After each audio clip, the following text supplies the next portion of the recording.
안녕하십니까. 뉴스투데이 강원은 시작합니다. 지난 15일 김홍규 국민의힘 강릉시장 후보가 허위사실 유포 등으로 김중남 더불어민주당 강릉시장 후보를 경찰에 고발했습니다. 어제는 김중남 후보가 김홍규 후보를 역시 허위사실 유포로 맞고발했는데요. 쟁점 사안은 무엇인지 김인성 기자가 보도합니다. 지난 15일 강릉경찰서 앞에서 국민의힘 김홍규 강릉시장 후보가 기자회견을 열었습니다. 김중남 후보가 거짓말을 했다는 겁니다. 본인이 435억 원의 예산을 확보했다고 대대적으로 홍보해 왔습니다. 하지만 진실은 어떻습니까? 강릉시 관련 예산 그중 6분의 1도 안 되는 약 72억 원에 불과합니다. 김중남 후보는 즉각 반박했습니다.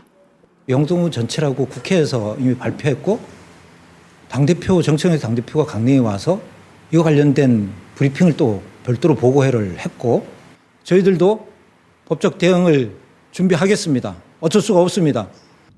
김홍규 후보는 또 김중남 후보 측이 공직선거법을 어기고 홍보물을 초과 발송했다고 주장했고 김중남 후보는 정확히 1,532통을 발송한 우체국 접수 영수증을 제시하며 반박했습니다. 김중남 후보 측은 기자회견을 열고 김홍규 후보가 금방 드러날 거짓말을 했다며 공명선거 추진단 이름으로 고발장을 제출했습니다. 쟁점은 두 가지. 우선 예산입니다. 김홍규 후보는 72억 원의 예산만 받았다. 김중남 후보는 435억 원이 내려왔다고 서로 다른 주장을 하고 있습니다. 가뭄 당시 정부는 강릉시 가뭄 문제 해결을 위해 강릉 지역의 예산뿐 아니라 도암댐과 인근 시군 지역의 통합 물관리에 관심을 보였습니다. 강릉 가뭄 극복을 위해 쓰인 도암댐의 경우 행정구역상 강릉 지역이 아닌 평창 지역입니다. 김중남 후보는 강릉 지역 물 문제를 해결하기 위한 예산이라는 주장이지만 김홍규 후보는 강릉시로 예산이 직접 내려오지 않은 만큼 강릉 지역 물관리 예산이 아니라고 주장하는 것으로 보입니다. 두 번째 쟁점은 홍보물 초과 발송. 김홍규 후보는 김중남 후보가 선거법에 규정된 1,532통을 초과해 발송했다고 주장했습니다. 하지만 김중남 후보는 1,532통을 보냈다는 우체국 영수증을 제시했습니다. 이 때문에 김홍규 후보 측은 김중남 후보의 홍보물 초과 발송에 대해 어떤 근거나 증거를 갖고 있는지 해명이 필요해 보입니다.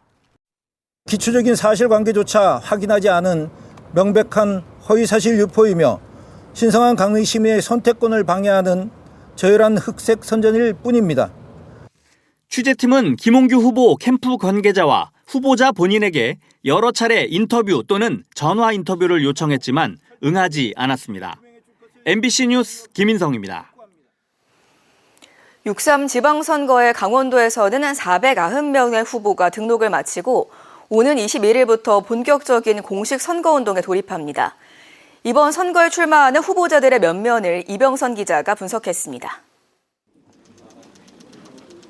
다가오는 6.3 지방선거 본 후보 등록을 마친 도내 후보자는 모두 490명입니다. 도지사 2명, 시장군수 49명, 도의원 108명, 시군의원 272명, 도의원과 시군의원 비례대표 58명에 교육감 후보 4명입니다. 가장 높은 경쟁률을 기록한 곳은 영월군수 선거로 4명이 최종 등록해 도내에서 유일하게 4대1의 경쟁률을 나타냈습니다. 또 시의원 2명을 선출하는 원주시 나선거구에 6명, 군의원 3명이 뽑히는 고성군 나선거구에 10명이 출마해 복수의 당선자가 나오는 곳임에도 불구하고 3대1 이상의 높은 경쟁률을 보였습니다. 반대로 후보가 적어 투표를 하지 않고 당선된 후보도 4명이나 나왔습니다. 원주시 아선거구 시의원에 출마한 더불어민주당 이경민 후보와 국민의힘 박한근 후보, 춘천시 사선거구 시의원에 출마한 더불어민주당 권희영 후보와 국민의힘 김용갑 후보는 각각 2명을 뽑는 선거구에 2명만 출마하게 돼 자동으로 투표 당일 무투표 당선이 확정됐습니다. 특히 춘천의 두 후보는 지난 8회 지선 때도 똑같이 무투표 당선된 이력이 있습니다. 이번 선거 강원 지역 후보들의 평균 연령은 55.6세인데 특히 시장군수 후보는 64세로 후보 46명의 34명이 60대였고 50대 이하가 단 7명에 불과해 고령화가 두드러졌습니다. 시군별로는 영월군이 평균 59.7세로 후보 연령대가 가장 높았고 정선군과 태백시가 59.2세로 뒤를 이었습니다. 후보가 가장 젊은 곳은 원주와 춘천으로 각각 51.3세, 51.6세로 나타났습니다. 출마자 가운데 최고령자는 1952년 2월생 74살 김명기 무소속 횡성군수 후보이고 70대 출마자는 13명입니다. 반면 가장 어린 20대 출마자는 모두 5명으로 춘천시 의원 출마자 개혁신당 최태영 후보와 원주시 의원 출마자 더불어민주당 이동현 후보는 2명뿐인 2000년대 출생 후보자입니다. MBC 뉴스 이병선입니다. 이번에는 강원 지역 후보자들의 재산과 납세 현황을 분석해봤습니다. 490명 가운데 10% 이상이 체납 이력을 가진 것으로 나타났습니다. 최고 재력가는 128억 원을 신고했습니다. 이어서 김세정 기자입니다. 6.3 지방선거에 출마한 강원 지역 후보자는 490명. 재산 신고 내역을 살펴봤습니다. 후보자 중 최고 재력가는 강릉시의원 라선거구에 출마한 국민의힘 김홍수 후보로 128억 원을 신고했습니다. 이어 국민의힘 정광열 춘천시장 후보가 86억 4천만 원, 더불어민주당 김동구 태백시장 후보가 79억 9천만 원을 각각 신고했습니다. 김 후보는 납부액을 10억 5천만 원을 내 납부액이 도내 후보 가운데 가장 많았습니다. 또 국민의힘 김진태 강원도지사 후보는 43억 8천만 원을 신고하는 등 30억 원 이상 재산을 보유한 후보는 24명으로 확인됐습니다. 우상호 더불어민주당 도지사 후보는 17억 6천만 원, 육동환 춘천시장 후보는 15억 9천만 원을 각각 신고했습니다. 반면 재산이 마이너스인 후보는 15명으로 집계됐는데 10억 넘게 부채를 신고한 후보들도 있었습니다. 최근 5년간 체납액이 있는 후보는 모두 60명입니다. 5년간 체납액은 태백시 가선거구 시의원에 출마한 무소속 박무봉 후보가 9,995만 원으로 가장 많고 현재 배우자 몫의 체납액 5,798만 원이 남은 것으로 확인됐습니다. 이어 도의원 원주시 5선거구 국민의힘 최원병 후보가 4천만 원을 신고했습니다. 세금 체납은 후보 자질 검증의 중요한 단면인 만큼 유권자들의 표심에도 적잖은 영향을 미칠 것으로 예상됩니다. MBC 뉴스 김세정입니다. 때이른 무더위가 이어지면서 온열 질환자가 잇따르고 있습니다. 비까지 내리지 않으면서 강원 곳곳에서는 가뭄 우려도 커지고 있는 상황입니다. 김도균 기자가 취재했습니다. 강한 햇볕 아래 밭에서 파를 심는 작업이 한창입니다. 연신 흐르는 땀을 닦아내고 잠시 손을 멈춰 숨을 고릅니다. 농사를 짓는 이동석 씨에게 무더위 속 밭일은 체력과의 싸움입니다. 갑자기 더워진 것 같기도 하고 해서 지금 낮에는 일하기 좀 힘들지 않을까 정도로 느끼고 있습니다. 그래서 수시로 휴식을 취하고 있어요. 예. 야외 공사 현장도 상황은 비슷합니다. 뜨거운 햇빛을 받으며 작업하다 보면 조금만 움직여도 금세 지칩니다. 수시로 휴식을 취하는 것은 필수입니다. 차 없을 때 보내고 나면 한참 걸리니까 또 건너래 갔다가 왔다 갔다 하지. 특히 지난주부터 영서 지역은 낮 최고 기온이 30도를 넘는 무더위가 기승을 부리고 있습니다. 때이른 더위에 온열질 환자도 잇따르고 있습니다. 지난 주말 춘천에서는 밭일을 하던 78세 남성이 구토 증상을 보이며 쓰러졌습니다. 전형적인 열사병 증상입니다. 질병관리청이 올해 온열질환 감시 체계를 시작한 지난주 금요일 이후 사흘간 강원을 비롯해 전국적으로 온열질 환자가 속출하고 있습니다. 이른 폭염에 가뭄 걱정도 커지고 있습니다. 특히 화천의 올해 누적 강수량은 125.9mm, 평년 강수량의 절반 수준입니다. 행정안전부는 화천을 가뭄 주의 단계로 지정했고 춘천과 홍천, 철원, 양구 등 도내 12개 시군도 관심 단계로 관리하고 있습니다. 향후 강수 상황에 따라서 국지적인 용수 부족 가능성도 배제할 수 없는 만큼 지속적인 현장 점검과 상황 관리를 통해서 다만 이번 주 수요일과 목요일 다행히 전국적으로 비가 예보돼 있어 무더위와 가뭄 걱정은 잠시 누그러질 것으로 전망됩니다. MBC 뉴스 김도균입니다.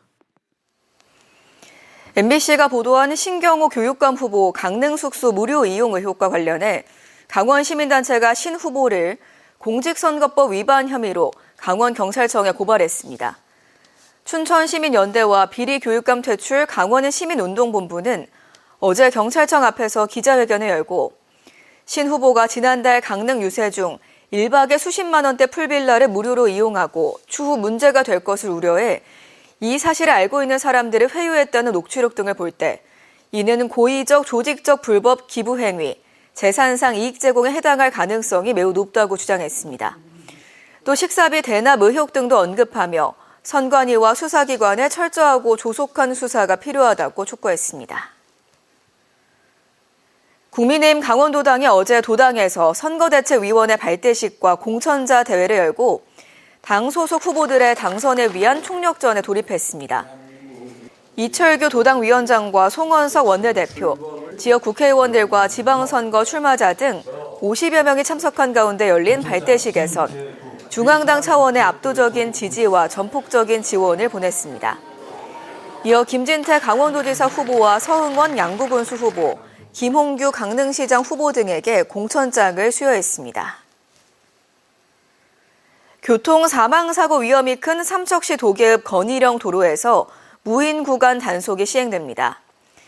삼척시와 삼척경찰서는 다음 달까지 도계읍 점리부터 늑구리까지 건의령 도로 약 6.4km 구간에 무인 카메라 2대를 설치하고 구간 단속을 실시한다고 밝혔습니다. 제한 속도는 40km로 정했으며 단속은 3개월간 시범 운영을 거쳐 이루어질 예정입니다. 건의령 도로는 굴곡지고 내리막인데다 대형 화물차 운행이 잦아 지난해에만 사망사고 3건이 발생했습니다.